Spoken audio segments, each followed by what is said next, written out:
আমরা হাইলাইটের অংশটা দেখলাম। এখন আমরা জানবো যে এ হাদিসের জিজ্ঞাসা বা ফুড ফর থট। একটু ভালো করে শক্ত করে বসুন, কাগজ কলম নিয়ে আবার লিখুন, মনোযোগ দিয়ে কথাগুলো শুনবেন।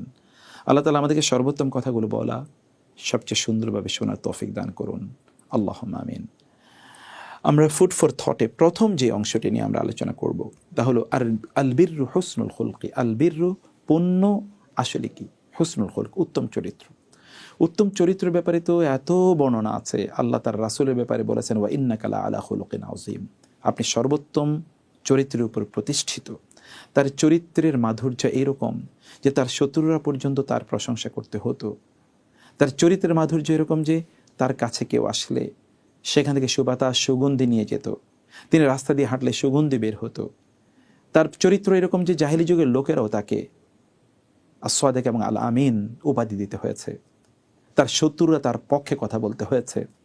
আবু সুফিয়ান নাজ্জাশির কাছে ভূয়সী প্রশংসা করতে হয়েছে। হেরাক্লিয়াসের কাছে অসাধারণভাবে রাসূলুল্লাহ সাল্লাল্লাহু আলাইহি ওয়াসাল্লামের চরিত্র ফুটে উঠেছে। আবু সুফিয়ান রাদিয়াল্লাহু তাআলা আনহুর, যিনি পরে ইসলাম গ্রহণ করেছেন অথচ তিনি ইসলামের ভয়াবহ শত্রু ছিলেন, তার আলোচনায় রাসূলুল্লাহ সাল্লাল্লাহু আলাইহি ওয়াসাল্লাম এর সবচেয়ে বেশি নিকটবর্তী যদি আপনি কিয়ামতের দিন থাকতে চান, তাহলে আপনাকে উত্তম চরিত্রের অধিকারী হতে হবে।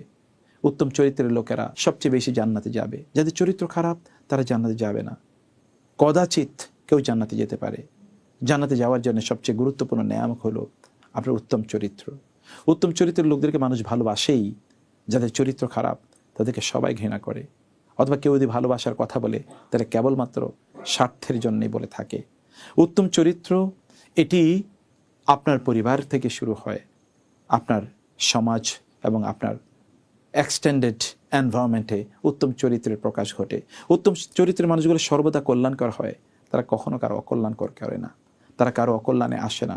তাদেরকে সবাই স্যালুট করে, ফেরেশতারা তাদের জন্য দোয়া করে, সব কিছু তাদের জন্যে প্রার্থনা করতে থাকে আল্লাহ তাআলার কাছে। উত্তম চরিত্র কি?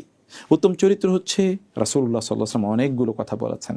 মানুষের উপকার করা, গরিব দুঃখীদের সাহায্য সহযোগিতা করা, কারো কোনো ক্ষতি সাধন না করা, এমনকি আল্লাহ তাআলার প্রাণী সৃষ্টি কুলের মধ্যে প্রাণী যেগুলো আছে সেগুলোকে ডিস্টার্ব না করা, সব কিছুর যথোপযুক্ত ব্যবহার করা, হাসি মুখে কথা বলা, ধৈর্য ধারণ করা এবং কাউকে কষ্ট না দেয়া, কারো রক্তপাত না করা, কাউকে গালিগালাজ না করা, কারো ছিদ্রান্বেষণ না করা, কারো বিরুদ্ধে কথাবার্তা বা মন্তব্য না করা। এবং উত্তম চরিত্র হচ্ছে আপনার সামর্থ্য অনুসারে মানুষের কল্যাণে নিজকে নিবেদিত রাখা, মানুষের জন্য কল্যাণ কামনা করা, কারোর জন্য অকল্যাণ কামনা না করা, হিংসা না করা, বিদ্বেষ না করা, শত্রুতা পোষণ না করা। This are the good traits and qualities. এগুলো সব রাসূলুল্লাহ সাল্লাল্লাহু আলাইহি ওয়াসাল্লামের মধ্যে ছিল। এইরকম উত্তম চরিত্র যদি আপনি লালন করতে পারেন তাহলে গোটা পৃথিবীর মানুষ আপনাকে স্যালুট করতে বাধ্য হবে। এটা হচ্ছে উত্তম চরিত্রের কথা। রাসূলুল্লাহ সাল্লাল্লাহু আলাইহি ওয়াসাল্লাম দ্বিতীয়ত আমাদেরকে বললেন, আল ইসমু মা হাকা ফি সদরিক ওয়া কারিহতা আন ইয়াত্তালি আলাইহিন নাস। গুনাহ হচ্ছে যেটা আপনার অন্তরে কাঁটা বিদ্ধ করে, যে কাজটি অন্য কেউ জানুক এটা আপনি করতে চান না। আপনি কাউকে একবার গালি দিলেন, দেখবেন আপনার মনে খারাপ লাগা তৈরি হলো এবং দুটো ইস্যু তৈরি হবে। একটা হচ্ছে আপনার মনের মধ্যে একটা অনুশোচনা তৈরি হবে, কাজটা আমি কেন করলাম। এবং আপনি বাসায় এসে বলতে পারবেন যে আমি কিন্তু অমুকের থাপ্পড় দিয়েছি। আপনি কি জনসম্মুখে গিয়ে বলতে পারবেন, মসজিদে দাঁড়িয়ে বলতে পারবেন, ক্লাসরুমে বলতে পারবেন, আপনি জনসম্মুখে বলতে পারবেন যে আপনি এই অপরাধটি করেছেন। আপনার গ্রামের অথবা আপনার এলাকার অথবা আপনার ফ্ল্যাটের, আপনার বিল্ডিংয়ের মানুষকে বলতে পারবেন যে আপনি কাজটি করেছেন? তা বলতে পারবেন না।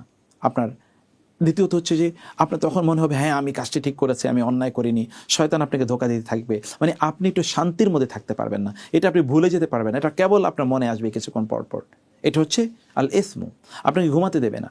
এই জন্যে অন্যায়ের সবচেয়ে বড় শাস্তি হলো, যিনি অন্যায় করেছেন ওই ব্যক্তি অন্যায়ের কথা বলতে পারেন না।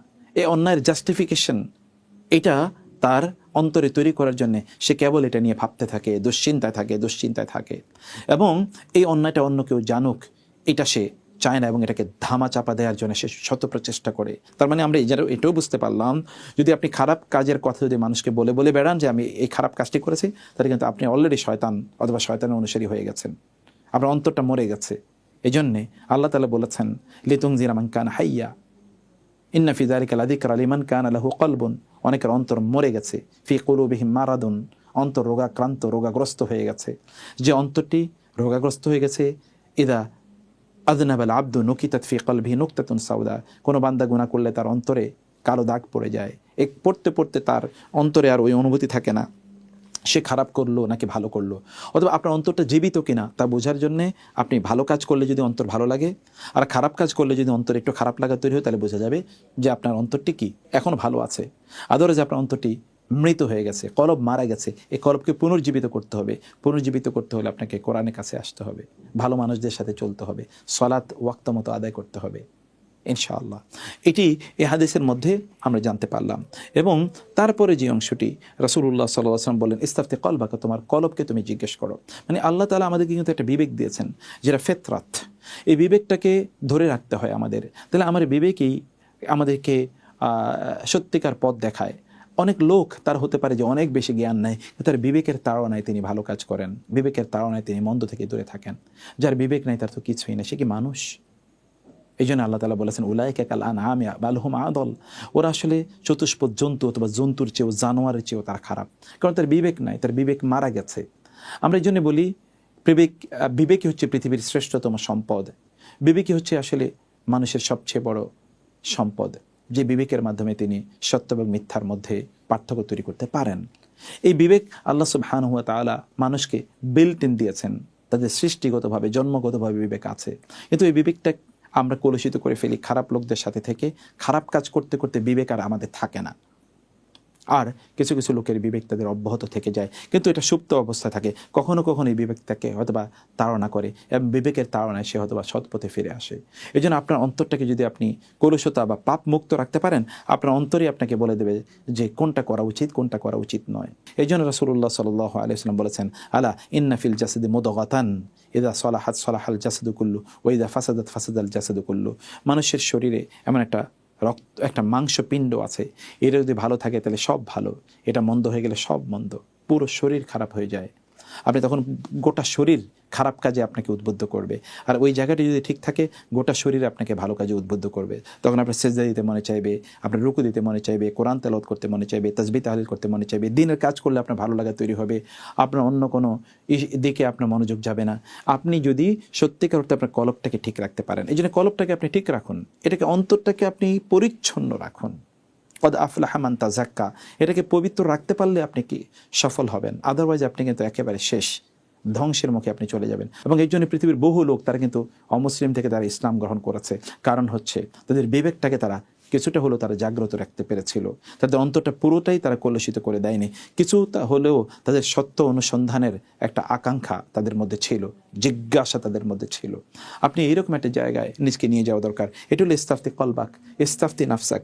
রাসূলুল্লাহ সাল্লাল্লাহু আলাইহি ওয়াসাল্লাম এর মাধ্যমে তিনি আমাদেরকে জানালেন, আল বিররু মাতমাআন্নাত ইলাইহিন নাফসু ওয়াতমান্না ইলাইহিল কলবু ওয়াল ইসমু মা হাকা ফিন নাফসি ওয়া তারাদ্দাদা ফিস সদরি। ঠিক আগের কথা, যে কাজটি করলে আপনার শান্তি তৈরি হবে, একটু প্রশান্তি তৈরি হবে।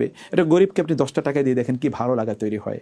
আপনার খাবারের একটা অংশ অন্য কারোর সাথে শেয়ার করে দেখেন কি ভালো লাগা তৈরি হয়। কিন্তু আপনি সব একেবারে দরজা বন্ধ করে একাকি একাকি খেলেন, কেউ যেন না দেখে, দেখবেন কেমন চোরের মতো একটা ভাব আপনার মধ্যে তৈরি হবে। আপনি বীর দর্পে করুন না, কাজ করুন না, আপনি সবার সামনে মসজিদে যান, সবার সামনে দাঁড়ান, দেখবেন কি ভালো লাগা তৈরি হয়। আপনি কোরআন তেলাওয়াত করুন, দেখুন কি ভালো লাগা তৈরি হয়।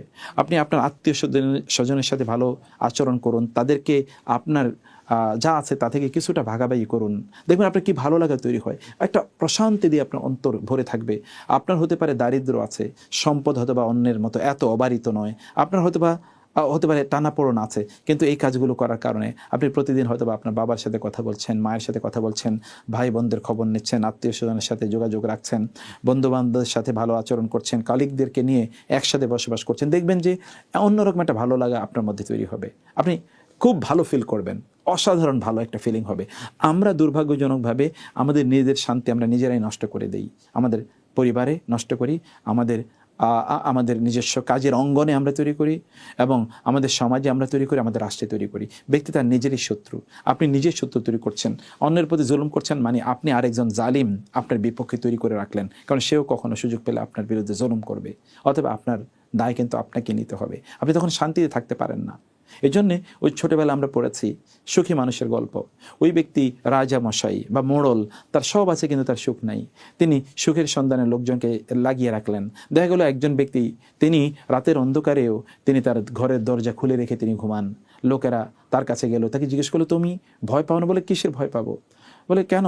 এই তোমার চুরি হয়ে যেতে পারে। বলে, না, আমি ভয় পাই না। চুরি নিলে নেক, তার যদি এতে উপকার হয় তাতে নেক। বলে, তুমি তাহলে কেমন ফিল করো? বলে, আমি খুবই সুখী, আমার কোনো অসুখ নাই, কোনো টেনশন নাই, আমার কোনো অশান্তি নাই, আমার খুবই শান্তি। বলে, কিভাবে এরকম হয়েছে?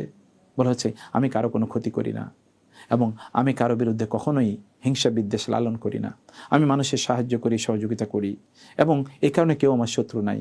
ওমর রাদিয়াল্লাহু তাআলা আনহুকে দেখার জন্য আজারবাইজান থেকে লোকেরা আসলো, ইয়েমেন থেকে লোকেরা আসলো, ইয়ে থেকে রোমান থেকে লোকেরা আসলো ওমরের শাসন দেখার জন্যে।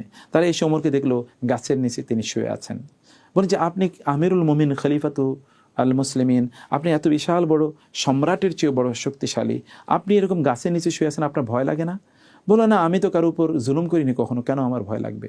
তখন তারা তাকে নিয়ে মন্তব্য করেছিল, হাকামতা ফা আদালতা ফা আমিনতা ফা নিমতা, আপনি যখন বিচার কার্য পরিচালনা করেছিলেন তখন আপনি সবার প্রতি ইনসাফ করেছেন, ফলে আপনি নিরাপদ হয়ে গেছেন, ফলে আপনি যেখানে মনে চায় সেখানে আপনি ঘুমাতে পারেন, আপনার কোনো নিরাপত্তা প্রহরী লাগে না, আপনার চারিদিকে বিশাল বড় সিকিউরিটি বাহিনী বা গার্ড, বডিগার্ড লাগে না, যাদেরকে নিয়ে আপনার চলতে হয়। এটাই তো সত্যিকার অর্থে আপনি প্রশান্তি কিন্তু আপনি নিজেরই আপনার তৈরি করতে হবে। মাতমা আন্না ইলাইহি আল কলবু আল মাতমা আন্নাত ইলাইহি নাফসু, আপনার অন্তরটা ভালো লাগে। আপনি একজন রোগী মানুষকে দেখতে গিয়ে দেখেন মনটা কি ভালো লাগে, বিশ্বাস করুন, এটা জানাজায় উপস্থিত হয়েই দেখেন মনটা কি ভালো হয়ে যায় আপনার, মানে ভালো লাগা তৈরি হবে। কোন একজন ব্যক্তি খায় না, একটা কুকুর রাস্তায় না খেয়ে আছে, ওকে একটা খাবার দিয়ে দেখেন কি ভালো লাগা তৈরি হয়। আপনার কোনো একজন আত্মীয় বিপদে আছে, দৌড়ে যান, একটা লোক অসুস্থ থাকে, হসপিটালে নিয়ে যান, দেখুন কি ভালো লাগা তৈরি হয়। এই ভালো লাগা তো আপনার, ভালো লাগা তো আপনাকে কিনতে হবে, অর্জন করতে হবে, তা কি ভালো মানুষ হয়ে গিয়ে বা ভালো কাজ করার মাধ্যমে। এইটাই রাসূলুল্লাহ সাল্লাল্লাহু আলাইহি ওয়াসাল্লাম আমাদেরকে জানিয়ে দিয়েছেন। তো আলহামদুলিল্লাহ, আমরা ফুড ফর থটে বিস্তারিত জানলাম।